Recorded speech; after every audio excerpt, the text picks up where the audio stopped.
Ang unang naramdaman ni Lita ay hindi ang pagsabog. Iyon ay isang marahas na pagyanig, isang biglaang pag-uga na halos magpatumba sa kanya sa sahig ng galley. Narinig niya ang sunod-sunod na pagbagsak ng mga kaldero at kawali, kasabay ng basag na tunog ng mga plato. Isang mainit na sabaw ang tumilapon mula sa kalan, at napatalon siya paatras, ang puso niya ay tila umakyat sa kanyang lalamunan. Ano yun? Sigaw ng isa sa mga kasama niyang kusinero. Bago pa man may makasagot, isang nakabibinging pagsabog ang yumanig sa buong pundasyon ng Ehi Diwata. Nagtilian ang lahat. Ang mga ilaw ay kumurap-kurap ng 3 beses bago tuluyang namatay at nilamon sila ng ganap na kadiliman. Sa gitna ng kaguluhan, ng mga sigawan at ng papalakas na tunog ng alarmang pang-emergency, isang imahe lang ang malinaw na lumitaw sa isip ni Lita. Hindi ang mukha ng kanyang ina, hindi ang takot sa kamatayan, kundi ang isang maliit na pangarap, isang karinderya na may mga mesang yari sa kawayan at mga nakasabit na halaman sa bintana. Christina's Garden. Iyon ang ipapangalan niya sana dito, para sa atin niyang matagal nang wala. Doon, iluluto niya ang lahat ng paboritong pagkain nito. Adobo, sinigang, kare-kare. Ang pangarap na iyon, ang nag-iisang bagay na pinanghahawakan niya, ay tila biglang naging babasaging salamin na anumang oras ay maaaring maduro. Isang malamig na takot ang gumapang sa kanyang dibdib. Hindi pa pwede. Hindi pa. Labas? Lumabas na kayo, isang boses ng opisyal ang umalingaw-ngaw. Naramdaman ni Lita ang pagtulak ng mga tao mula sa kanyang likuran. Nagkakagulo ang lahat, nag-uunahan sa dilim. Naramdaman niya ang sahig na biglang tumagilid ng matarik. Nawalan siya ng balanse. Ang pagkakahawak niya sa isang bakal na estante ay bumitaw. Dumulas siya sa sahig na ngayon ay basa at madulas dahil sa mga natapong likido. Wala siyang makita.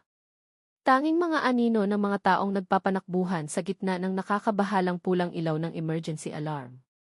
Ang hangin ay napuno ng amoy ng nasusunog na makina at ng alat ng dagat.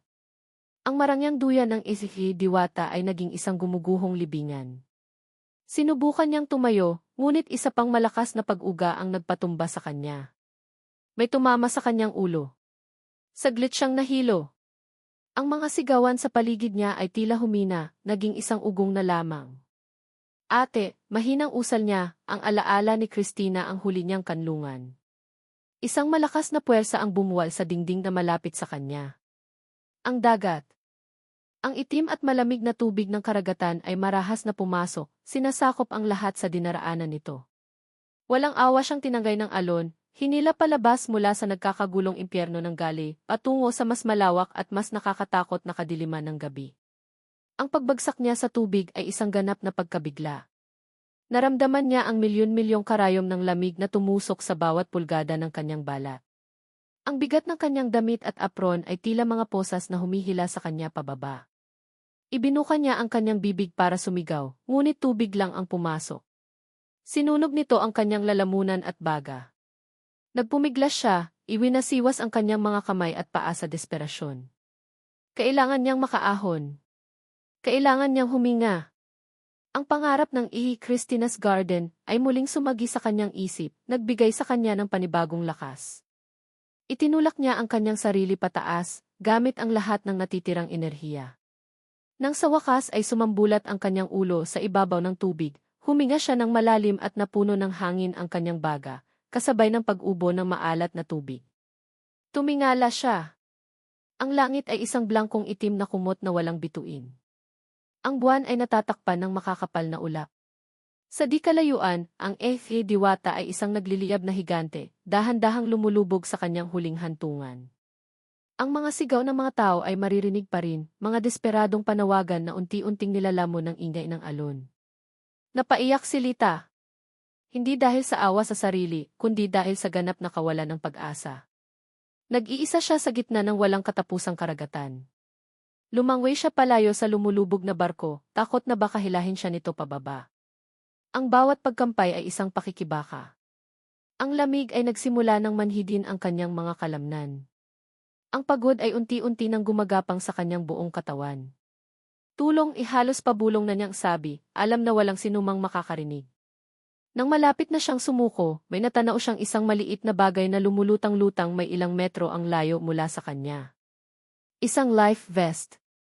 Isang kulay kahel na ilaw ang kumukurap-kurap mula dito. Pag-asa.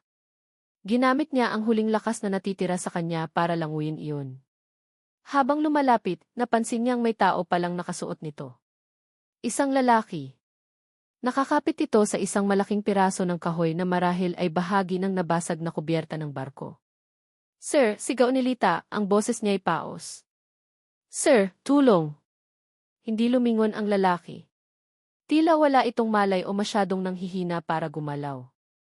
Nang makalapit si Lita, kumapit siya sa kabilang dulo ng kahoy. Nanginginig ang kanyang mga kamay. Naramdaman niya ang magaspang at basag na hibla ng kahoy sa kanyang mga palad. Ligtas siya kahit pansamantala. Ngayon lang niya pinagmasdan ang lalaki. Nakasubsob ang mukha nito sa kahoy. Nakasuot ito ng mamahaling puting polo shirt na ngayon ay punit-punit at may bahid ng dumi. Ang buhok nito'y basa at nakadikit sa kanyang noo. Sa kabila ng sitwasyon, bakas pa rin dito ang itsura ng isang taong sanay sa karangyaan. Isang turista, marahil. Isa sa mga mayayamang pasahero na pinagsisilbihan niya sa gali kanina lamang. Hindi sila nagsalita. Wala namang dapat sabihin.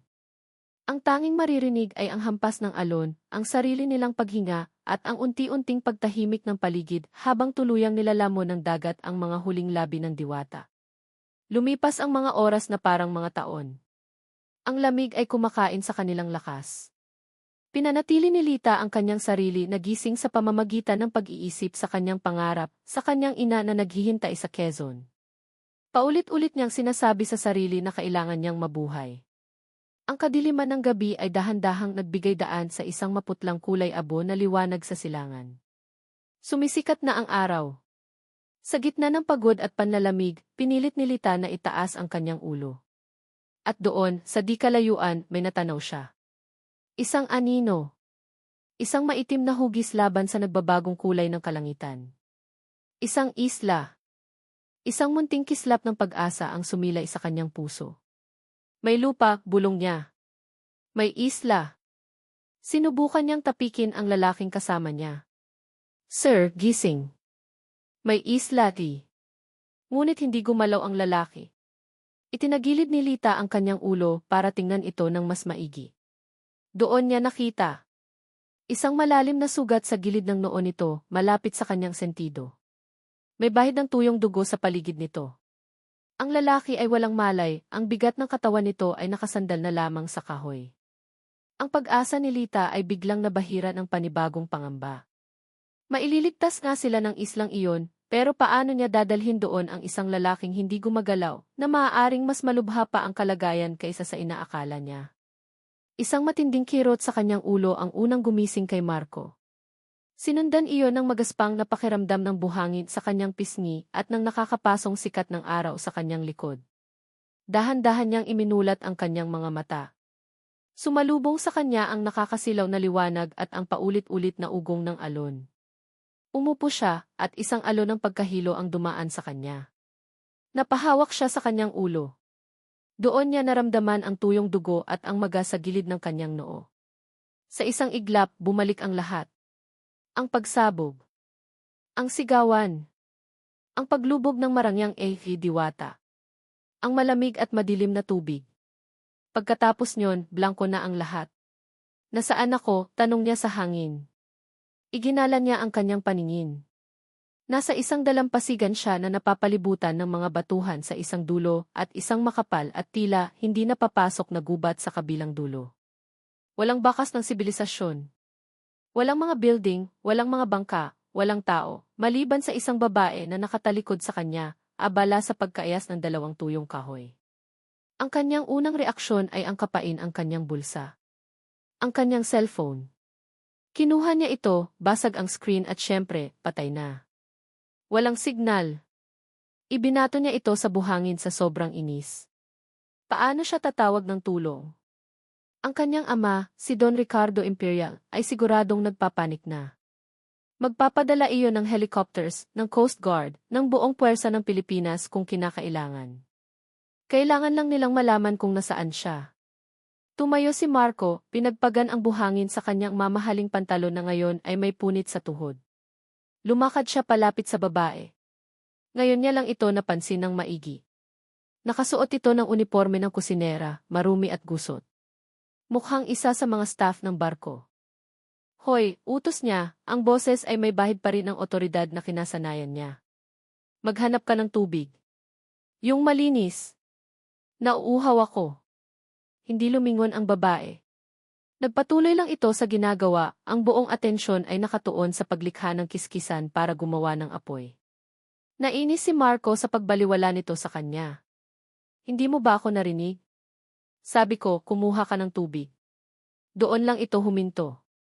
Dahan-dahan itong lumingon at tiningnan siya nito mula ulo hanggang paa. May pagod at inis sa mga mata nito. At sa tingin mo, saan ako kukuha ng tubig? Baka gusto mong pigaan ko ang mga ulap para sa'yo, sir, sarkastikong sagot nito. Natigilan si Marco. Sanay siyang sinusunod, hindi sinasagot. Sino ka para pagsalitaan ako ng ganyan? Trabaho ninyong pagsilbihan kami. Tumayo ang babae na ngayon ay si Lita. Pinagpagan niya ang kanyang mga kamay. Sir, baka hindi mo napapansin, pero hindi na tayo nasa Diwata. Walang mayordomo dito. Walang chef. Walang aalalay sa'yo. Kung nauuhaw ka, maghanap ka ng sarili mong mainom.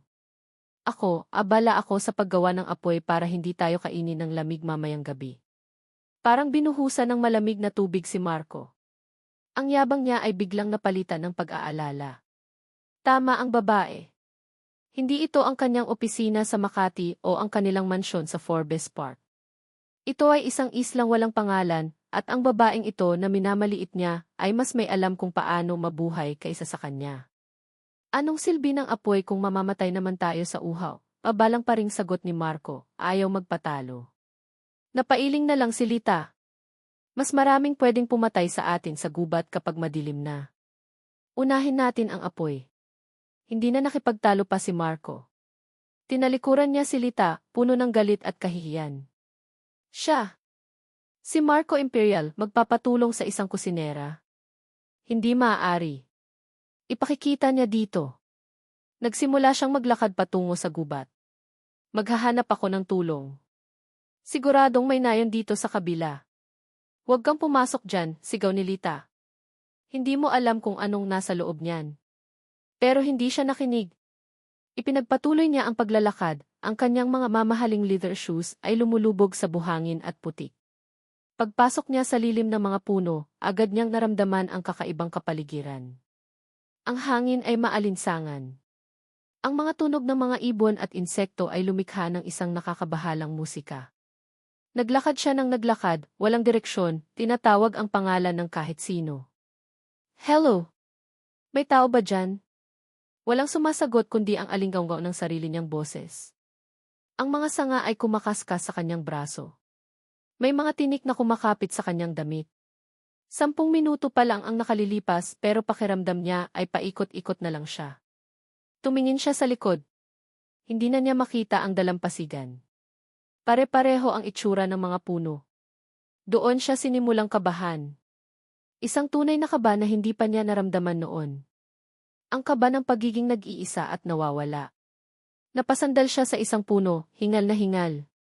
Napagtanto niya ang isang mapait na katotohanan, walang silbi ang kanyang pera, ang kanyang pangalan, ang kanyang kapangyarihan sa lugar na ito. Ganap siyang inutil. Nang malapit na siyang mapaupo sa lupa dahil sa pagod at takot, narinig niya ang kaluskos sa di kalayuan. Sino yan? Sigaw niya, handang tumakbo.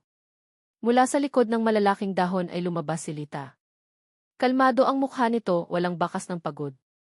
May dala itong ilang piraso ng prutas na kulay pula. Sabi ko sa'yo, huwag kang pumasok, di ba? Sabi nito, ang boses ay hindi galit, kundi parang isang ina na sumusaway sa pasaway na anak. Halika na. Malapit nang dumilim. Hindi makapagsalita si Marco. Ang tanging nagawa niya ay tumango at sumunod dito pabalik sa dalampasigan. Tahimik silang naglakad. Si Lita sa unahan, siya sa likod. Nang makabalik sila, may maliit ng apoy na nagliliyab sa gitna ng mga batong inayos ni Lita. Inabutan siya ni Lita ng isang prutas. Tiningnan niya ito nang may pag-aalinlangan. Huwag kang mag-alala, kinain ko na iyan kanina. Kung lason yan, dapat patay na ako ngayon, sabi ni Lita, umupo sa tabi ng apoy. Kinuha ni Marco ang prutas at kinagatan. Matamis at maraming katas. Ito ang pinakamasarap na bagay na natikman niya sa buong buhay niya. Umupo siya sa kabilang panig ng apoy, pinapanood ang paglubog ng araw. Ang kalangitan ay nagkulay kahel at lila. Maganda sana, kung hindi lang nakakatakot ang paparating na gabi. Habang lalong dumidilim, ang mga tunog mula sa gubat ay lalong lumalakas. May mga kaluskos. May mga huni ng mga nilalang na hindi nila kilala. May isang sanga na tila nabali sa di kalayuan. Napapitlag si Marco. Instinctively, umusog siya ng kaunti palapit sa apoy, palapit kay Lita. Napansin niyang ganoon din ang ginawa nito. Ang pader ng galit at yabang na namamagitan sa kanila kanina ay unti-unting ginuho ng isang mas malakas na damdamin, ang takot sa hindi nakikita. Kinabukasan, si Lita ang unang nagising. Ang apoy na nagsilbi nilang bantay buong gabi ay isa na lamang ngayong bunto ng umuusok na abo. Sa kabilang panig nito, mahimbing na natutulog si Marco, ang mukha ay payapa sa unang pagkakataon mula nang magising ito sa isla. Sa liwanag ng umaga, nawala ang anyo nitong mayaman at makapangyarihan. Mukha lang siyang isang lalaking pagod at naliligaw, tulad niya. Napabuntong hininga si Lita. Ang inis na naramdaman niya para dito kahapon ay napalitan ng isang bagay na mas komplikado, isang pag-aatubili. Hindi na niya ito kinaiinisan, pero hindi pa rin niya ito gusto. Sila ay dalawang estranghero na pinagbuklod ng isang trahedya, at para mabuhay, kailangan nilang magtulungan. Walang lugar para sa personal na sama ng loob. Tumayo siya at pinagmasdan ang paligid. Ang unang prioridad ay pagkain at tubig. Pagkatapos ay isang mas maayos na masisilungan. Ang dalampasigan ay masyadong lantad sa init ng araw at sa lamig ng gabi. Nagsimula siyang maglakad sa gilid ng gubat, maingat na pinagmamasdan ang mga halaman. Naalala niya ang mga itinuro sa kanya ng kanyang lolo na isang magsasaka. May mga halamang gubat na pwedeng kainin at may mga halamang nakakamatay. Habang abala siya sa paghahanap, nagising si Marco. Umupo ito at kinusot ang mga mata. Pinanood siya ni Lita mula sa di kalayuan. Hinintay niya ang isang mayabang na utos o isang reklamo. Ngunit wala. Tumayo lang ito, pinagpagan ang sarili at lumapit sa kanya. Anong ginagawa mo? Tanong nito, ang boses ay alanganin. Naghahanap ng almusal, sagot ni Lita, hindi ito tinitingnan. Itinuro niya ang isang mababang puno na may maliliit at lilang bunga. Sa tingin ko, pwedeng kainin to, kamukha ito ng aratiles. Paano ka nakakasiguro? Hindi ako sigurado, pag-amin ni Lita. Pero kailangan nating subukan. Mas gugustuhin kong mamatay sa lason kaysa mamatay sa gutom. Pumitas siya ng isang bunga at pinagmasdan itong mabuti. Hinati niya ito gamit ang kanyang kuko. Nagdalawang isip siya saglit bago ito isinubo. Mumuya siya ng dahan-dahan. Matamis. Walang kakaibang lasa. Lumunok siya at naghintay. Walang masamang epekto. Mukhang okay naman, sabi niya. Pumitas ka na rin. Nagsimulang pumitas si Marco. Sa una, ito'y nangingimi at tila diring-diri. Ngunit kalaunan, nang makita niyang tuloy-tuloy ang pagkain ni Lita, nagsimula na rin itong kumain. Ang mga sumunod na araw ay lumipas sa isang paulit-ulit, ngunit kinakailangang routine. Si Lita, sa kanyang kaalaman sa kalikasan, ang nangunguna sa paghahanap ng pagkain. Natuto si Marco na sumunod. Tinuruan siya ni Lita kung paano kilalanin ang mga bakas ng hayop, kung paano gumawa ng simpleng silo para sa maliliit na ibon, at kung paano maghanap ng bukal ng malinis na tubig. Pinanood niya si Marco na pilit pinagtatagpi-tagpi ang malalapad na dahon para gawing pansamantalang bubong, at kahit na paulit-ulit itong bumabagsak, hindi ito sumusuko. Sa bawat pagkabigo, nakikita ni Lita ang unti-unting paglalaho ng arogante nitong pagkatao. Isang hapon, habang naghahanap sila ng mas matibay na kahoy para sa kanilang silungan, nadulas si Lita sa isang batuhang mailumot. Bumagsak siya at naramdaman ang isang matulis na sakit sa kanyang binti. Aray, daing niya. Agad na lumapit si Marco. Anong nangyari? Nakita niya ang isang malalim na hiwa sa binti ni Lita at nagsimula ng dumaloy ang dugo. Sinubukan itong takpan ni Lita gamit ang kanyang kamay. Wala to, galos lang. Ngunit umiling si Marco. Hindi. May impeksyon yan. Walang pag-aalinlangan, hinubad ni Marco ang kanyang puting polo shirt, ang nag-iisang natitirang simbolo ng kanyang dating buhay. Ang telang nagkakahalaga ng libu-libong piso ay pinunit niya sa dalawa. Ginamit niya ang isang piraso para linisin ang sugat at ang isa naman ay maingat niyang itinali sa binti ni Lita bilang benda. Natigilan si Lita. Tumingin siya kay Marco na ngayon ay nakahubad baro at seryosong-seryoso sa pag-aasikaso sa kanyang sugat. Sa sandaling iyon, hindi niya nakita ang isang hambog na turista. Nakita niya ang isang taong may malasakit. Salamat, mahinang sabi niya. Ngumiti lang si Marco. Wala ayon. Ikaw ang doktor at chef dito, ako na ang tagagamot. Gumaan ang pakiramdam sa pagitan nila. Noong gabing iyon, habang kumakain sila ng isdang nahuli ni Marco sa kanyang silo, nagsimula silang magkwentuhan. Mga kwentong ligtas, walang personal na detalye. Ikinuwento ni Lita ang kanyang pagkahilig sa pagluluto, kung paano niya kayang gawing espesyal ang kahit anong simpleng sangkap. Hindi niya binanggit si Christina. Ikinuwento naman ni Marco ang stress sa kanyang trabaho bilang isang architect, ang panggigipit na laging maging pinakamagaling. Hindi niya binanggit ang kanyang pamilya o ang nakatakda niyang kasal. Sa mga kwentong iyon, natagpuan nila ang isang koneksyon. Kailangan natin ng mas magandang lugar, sabi ni Marco habang tinitingnan ang kanilang maliit at mahinang silungan. Isang lugar na hindi tayo abutan ng malakas na ulan. Sumang-ayon si Lita. Kinabukasan, nagsimula silang mag-explore sa lugar na hindi pa nila napupuntahan, sa may paanan ng isang maliit na bundok. Habang naglalakad, may narinig si Lita. Teka, sabi niya, pinahinto si Marco. May naririnig akong agos ng tubig. Sinundan nila ang tunog. Palakas ito ng palakas hanggang sa tumambad sa kanila ang isang napakagandang tanawin. Isang talon. Hindi ito gaanong mataas, pero malakas ang buhos ng tubig nito pababa sa isang malinaw na lawa. Ang paligid ay luntian at sariwa. Para itong isang paraisong itinago sa gitna ng isla. Wow, tanging nasabi ni Marco. Ngunit may mas nakapukaw sa atensyon ni Lita. Sa likod ng bumabagsak na tubig ng talon, may tila isang madilim na espasyo. Isang anino sa likod ng kortina ng tubig. Marco, tingnan mo, turo niya. Maingat silang lumapit, dumadaan sa mga madulas na bato. Itinulak ni Lita ang isang bahagi ng agos ng tubig. Doon, bumungad sa kanila ang isang bunganga ng kuweba. Pumasok sila. Ang loob ay maluwag at tuyo. Ang tunog ng talon sa labas ay nagsisilbing isang pader na nagpoprotekta sa kanila mula sa mundo. Ito ay perpekto. Isang ligtas na kanlungan. Isang tunay na pag-asa. Sa wakas, sabi ni Lita, napangiti sa unang pagkakataon ng may tunay na ginhawa.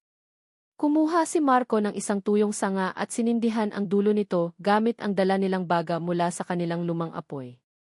Ang liwanag ng sulo ay nagpakita ng kabuuan ng kuweba. Malaki ito, sapat para sa kanilang dalawa. Ngunit hindi lang iyon ang ipinakita ng liwanag. Sa isang sulok ng kuweba, may mga gamit na halatang hindi natural na naroroon. May isang lumang kumot na halos natunaw na sa lupa. At sa tabi nito, dalawang bagay. Lumapit si Lita. Itinutok niya ang sulo. Ang una ay isang tanso na kompas, kalawangin na at basag ang salamin. Ang pangalawa ay isang maliit na kwaderno na nababalutan ng balat, kupas na at may amag na sa gilid. Isang journal. Kinuha niya ang journal. Nanginginig ang kanyang mga kamay. Binuksan niya ito sa unang pahina. May nakasulat, ang tinta ay medyo kumalat na ngunit nababasa pa. Araw 1. Buhay ako. Nag-iisa. Ang pangalan ko ay T. Hindi lang pala sila ang napadpad sa Isla Perdida. Ang kuweba ay naging mundo nila. Ang patuloy na lagaslas ng talon sa labas ay nagsilbing musika at pader na naghihiwalay sa kanila mula sa panganib ng gubat at sa kalungkutan ng kanilang sitwasyon. Ang journal na natagpuan nila ay parehong nagbigay ng pag-asa at takot.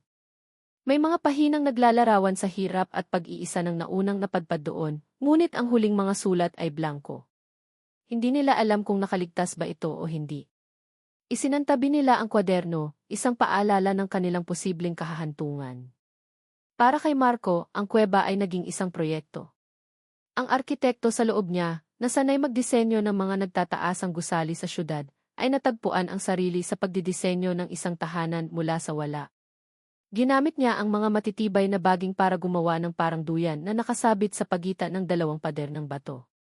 Naghanap siya ng mga patag na bato at inayos ang mga ito para maging mesa at upuan. Gumawa siya ng mga istante sa mga siwang ng pader para paglagyan ng kanilang mga nakukuhang pagkain. Sa bawat araw na lumilipas, lalong humahanga si Marco kay Lita. Pinanonood niya itong kumilos ng may tiwala at kaalaman sa kalikasan. Kaya nitong kilalanin ang isang nakakain na ugat mula sa isang nakalalasong dahon. Kaya nitong basahin ang galaw ng ulap para malaman kung ulan. Siya ang utak ng kanilang kaligtasan, ang puso na nagpapatibok sa kanilang munting mundo. Samantalang siya, si Marco, ay ang mga kamay, ang tagagawa, ang tagabuhat. Isang papel na hindi niya kailanman ginampanan sa kanyang buhay, ngunit ngayon ay nagbibigay sa kanya ng isang kakaibang kasiyahan. Isang gabi, matapos ang isang nakakapagod na araw, nagluto si Lita ng isang espesyal na hapunan. Ginamit niya ang mga dahon ng saging para ibalot ang isdang nahuli ni Marco, tinimplahan ng mga ligaw na halamang gamot na natagpuan niya sa gilid ng isang sapa. Inilagay niya ito sa ibabaw ng mga nagbabagang bato. Ang amoy na kumalat sa loob ng kuweba ay mas masarap pa sa alinmang pagkain na natikman ni Marco sa mga mamahaling restaurant. Nang matikman niya ito, napapikit siya. "Paano mo to nagawa?" tanong niya, hindi makapaniwala sa sarap. Doon, sa unang pagkakataon, nakita ni Marco ang isang tunay at malawak na ngiti mula kay Lita. Hindi isang pilit na ngiti ng pasasalamat o isang maliit na ngiting dala ng ginhawa. Ito ay isang ngiti ng purong saya at pagmamalaki. Nagliwanag ang buo nitong mukha. Para kay Marco, mas nakakabighani pa iyon kaysa sa paglubog ng araw sa dalampasigan. "Sikreto ng chef," pabirong sabi nito at tumawa ng mahina. Umupo sila sa kanilang batong mesa, kumakain sa katahimikan na puno ng ginhawa. Ang apoy sa gitna nila ay nagbibigay ng init at liwanag. Pinanood ni Marco ang pagsayaw ng liwanag sa mukha ni Lita. May isang hibla ng buhok na naligaw sa pisngi nito. Bago pa man niya mapigilan ang sarili, iniabot niya ang kanyang kamay at marahang inalis ang buhok sa mukha nito. Nahinto si Lita sa pagsubo. Ang mga daliri ni Marco ay saglit na dumampi sa kanyang balat. Mainit. Magaspang dahil sa mga kalyo na ngayon lang nagsisimulang tumubo. Isang kuryente ang tila dumaloy sa kanilang dalawa. Nagkatinginan sila at sa isang saglit, ang buong mundo ay nawala maliban sa kanilang dalawa sa loob ng kuwebang iyon. Mabilis na binawi ni Marco ang kanyang kamay, biglang nailang. May buhok lang," sabi niya, umubo ng bahagya at umiwas ng tingin. Naramdaman niya ang pag-init ng kanyang mga pisngi. Ano ba ang ginawa niya? Ngunit hindi niya maitatanggi ang naramdaman niya sa sandaling iyon. Isang bagay na pamilyar pero bago. Para basagin ang katahimikan, si Lita ang unang nagsalita. "Bakit ka nga pala nasa cruise na iyon? Bakasyon?" Tumingin si Marco sa apoy. "Ito na. Ang pagkakataong maging tapat kahit kaunti." Hindi eksakto pag-amin niya. "Tumatakas ako." "Tumakas? Saan?" Nagbuntong hininga siya. Sa isang bagay na ayaw kong gawin. Isang arranged marriage. Gusto ng tatay ko na pakasalan ko ang anak ng business partner niya para iligtas ang kumpanya. Nakita niya ang pagbabago sa ekspresyon ni Lita. Mula sa pagtataka, naging simpatya. Ganoon pa rin pala hanggang ngayon. "Sa mundo ng pamilya ko," mapait na sabi ni Marco. "Lahat ay negosyo. Lahat ay may presyo." Nagpatuloy siya, pero hindi lang iyon. May dahilan kung bakit kailangan kong gawin yun. May kinalaman sa isang malungkot na alaala. Isang bagay na pilit kong kinakalimutan, pero pilit ibinabalik sa akin ng tatay ko. Naramdaman niya ang sakit sa kanyang dibdib, ang pamilyar na bigat ng kasalanan at panghihinayang na dala-dala niya sa loob ng maraming taon. Ang alaala ni Christina. Ang kanyang ngiti, ang kanyang galit sa huli nilang pag-uusap, ang tunog ng humaharurot na sasakyan. Ipinilig niya ang kanyang ulo, pilit itinataboy ang mga imahe. Naramdaman ni Lita ang bigat sa kanyang boses. Lumapit ito ng kaunti. "Yung babaeng dapat mong pakasalan?" Yumiling si Marco. "Hindi. Iba pa. Ang babae mula sa nakaraan." Tinitigan siya ni Lita, ang mga mata nito ay puno ng pag-usisa. Anong pangalan niya? Ang simpleng tanong na iyon ay parang isang suntok sa sikmura ni Marco. Ang lahat ng init at ginhawa na naramdaman niya kanina ay biglang naglaho.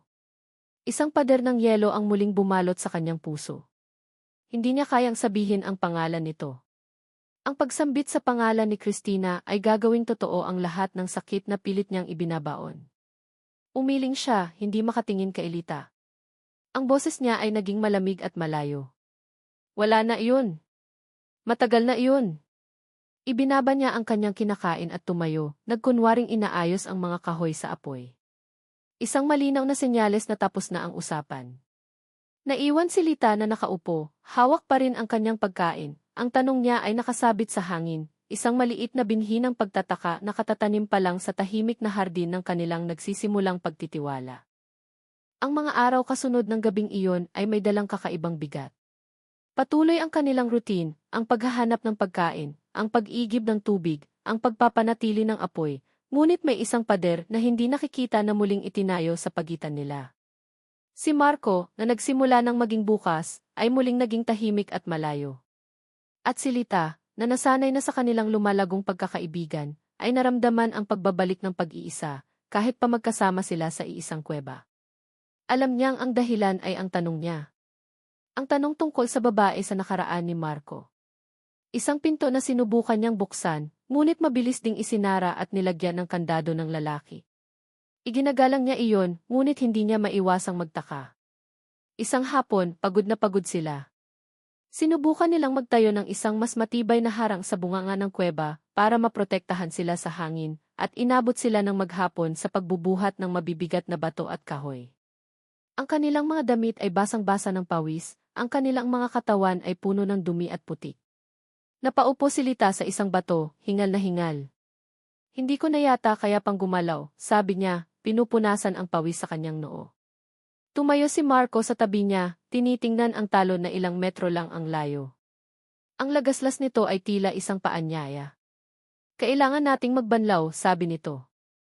Ang boses nito ay pagod, ngunit may bahid ng pananabik. Karapat-dapat tayo rito. Nag-alinlangan si Lita. Ang maligo sa lawa ay isang bagay, ang gawin iyon ng sabay ay iba. Ngunit nang tingnan niya ang sarili, ang dumi sa kanyang mga braso at binti, alam niyang kailangan niya ito. Kailangan nila ito. Tumango siya. Naunang pumasok si Marco sa tubig. Napasinghap ito nang maramdaman ang lamig, pero agad ding napalitan ng ginhawa ang kanyang mukha. Sumunod si Lita, dahan-dahan, ninanamnam ang pagyakap ng malamig na tubig sa kanyang balat na pinaso ng araw. Para itong isang bautismo, isang paglilinis hindi lang ng katawan, kundi pati na rin ang pagod at sama ng loob. Sa una, magkalayo sila, bawat isa ay abala sa sariling paglilinis. Ngunit pagkaraan ng ilang sandali, umiti si Marco at sinadyang wisikan si Lita ng tubig. Hoy, sigaw ni Lita, nagulat ngunit hindi nagalit. Gumanti siya, at sa isang iglap, ang mabigat na katahimikan sa pagitan nila ay nabasag ng kanilang mga halakhak. Naghabulan sila at nagwisikan na parang mga bata, ang kanilang pagtawa ay sumasabay sa ugong ng talon.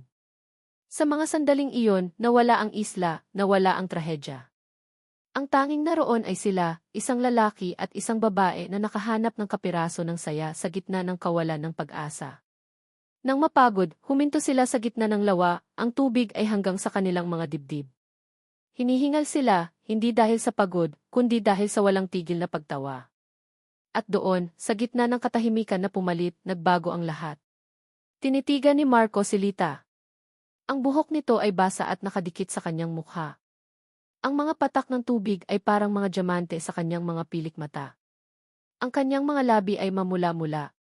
Wala na ang uniforme ng kusinera, wala na ang bakas ng hirap. Ang nakikita niya lang ay si Lita. Naramdaman ni Lita ang bigat ng tingin ni Marco. Ang puso niya ay nagsimulang tumibok ng mas mabilis. Ang ugong ng talon ay tila humina, at ang buong mundo ay kumitid hanggang sa sila na lang dalawa ang natira. Dahan-dahang lumapit si Marco. Hindi na niya kailangang magsalita. Nababasa ni Lita sa mga mata nito ang lahat ng damdaming pilit nitong itinatago. Ang paghanga. Ang pangungulila. Ang isang bagay na mas malalim pa. Iniangat niya ang kanyang kamay at hinaplos ang pisngi ni Lita. Sa pagkakataong ito, hindi niya na ito binawi. Dahan-dahan niyang inilapit ang kanyang mukha. Pumikit si Lita bilang pagsuko at pagtanggap. Ang kanilang unang halik sa ilalim ng talon ay hindi marahan, hindi rin marahas. Ito ay desperado at tapat. Isang pag-amin sa lahat ng mga salitang hindi nila masabi. Naramdaman ni Lita ang init ng mga labi ni Marco, ang lasa ng sariwang tubig, ang lakas ng kanyang mga braso na ngayon ay nakayakap na sa kanyang baywang, hinihila siya palapit. Ipinulupot niya ang kanyang mga kamay sa liig nito, isinuko ang sarili sa pakiramdam na matagal na niyang pinipigilan. Ito ay isang halik na naghugas ng lahat ng takot, lahat ng pag-aalinlangan. Ito ay isang pangako na ginawa sa gitna ng paraiso at impyerno. Nang maghiwalay ang kanilang mga labi, ipinagdikit nila ang kanilang mga noo, parehong humihinga ng malalim. Walang nagsalita. Hindi na kailangan. Sa mga mata ng isa't isa, natagpuan nila ang sagot.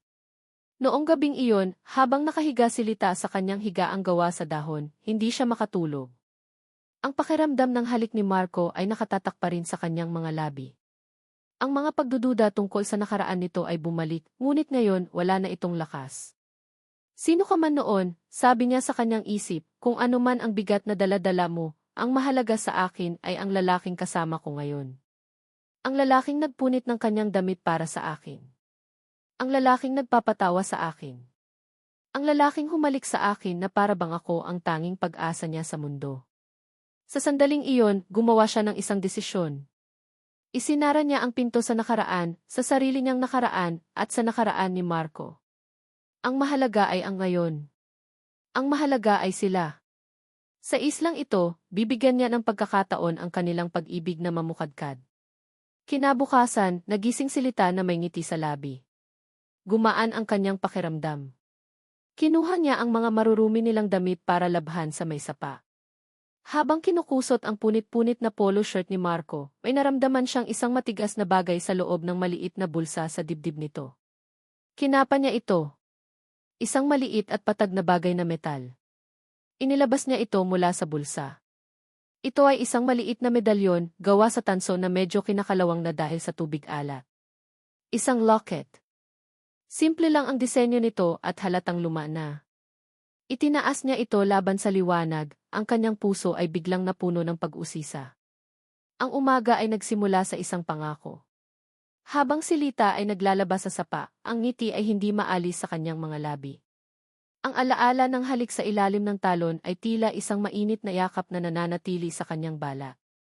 Ang lahat ng pagod, takot, at pag-aalinlangan ay tila hinugasan ng tubig, pinalitan ng isang damdamin na matagal na niyang kinalimutan, pag-asa. Humuhuni siya ng isang lumang kanta habang kinukusot ang maruming polo shirt ni Marco. Sa unang pagkakataon sa islang ito, naramdaman niyang hindi lang sila basta survivors. Sila ay sina Lita at Marco. At marahil, sa lugar na ito na malayo sa lahat, mayroon silang pagkakataong magsimulang muli. Doon, sa gitna ng kanyang mga pangarap, naramdaman niya ang matigas na bagay sa bulsa ng damit. Isang maliit na bukol na metal. Sa pag-uusisa, kinuha niya ito. Isang locket. Maliit, simple, at medyo kinakalawang na. Tila isang bagay na matagal nang nakatago at nakalimutan. Ngumiti siya. Marahil ay isang alaala ito mula sa pamilya ni Marco. Hinawakan niya ito sa kanyang palad, pinagmamasdan. May maliit itong kawit sa gilid.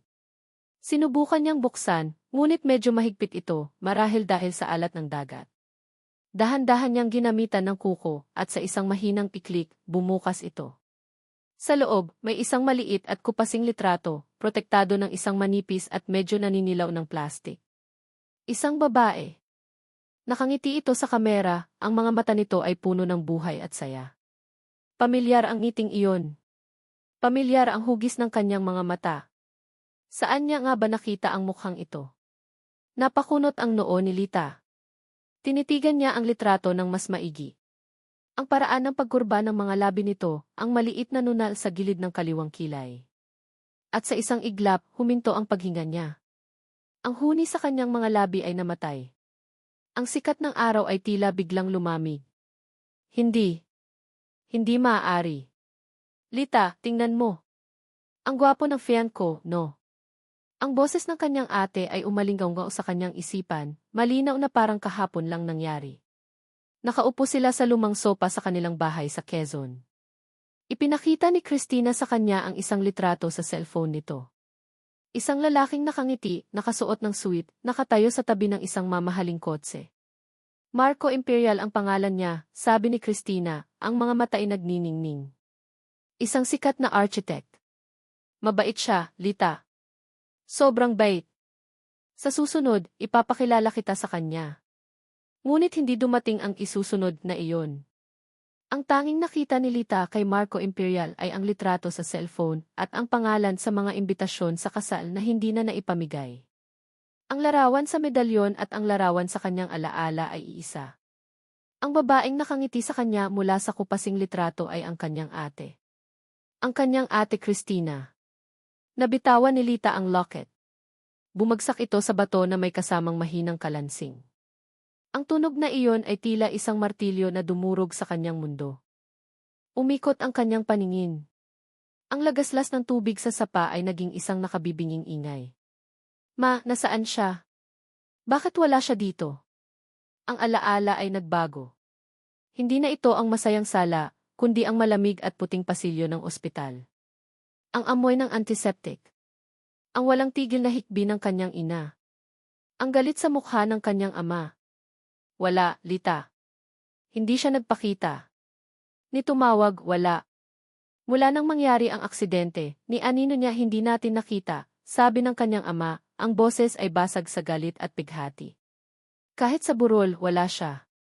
Ang pamilya niya, nagpadala lang ng bulaklak. Parang aso lang na itinapon ang kapatid mo. Si Marco Imperial. Ang lalaking nangako ng langit at lupa kay Christina. Ang lalaking biglang naglaho na parang bula ng pinakakailangan siya nito. Ang lalaking iniwan ang kanilang pamilya na mag-isang pinulot ang mga basag na piraso ng kanilang buhay. Napahawak si Lita sa kanyang dibdib. Hindi siya makahinga. Ang sakit.